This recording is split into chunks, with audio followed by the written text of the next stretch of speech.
مسیح میں میرے بہن بھائیوں سب کو میری طرف سے سلام۔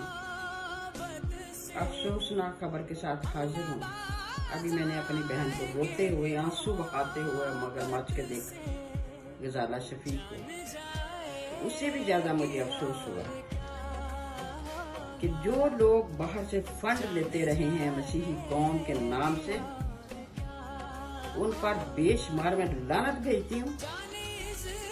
ہماری قوم کو ٹکڑوں میں بانٹنے والوں، رہبروں، بشپوں، لیڈرشپ اور یہ دونوں پارٹیاں ہمارے لیے اس کو اسپیکر بنا دیا، ان کو ٹٹوؤں وٹوؤں کو MP بنا دیا، جن کو کوئی سیاست سے، جن کا کوئی خاندانی بیک گراؤنڈ نہیں ہے، تو کوئی لینا دینا نہیں ہے۔ یہ ہماری قوم کے ساتھ کھلواڑ، اور لوگ اسی میں خوش ہیں کہ اس کو اسپیکر بنا دیا، اس کو MP بنا دیا۔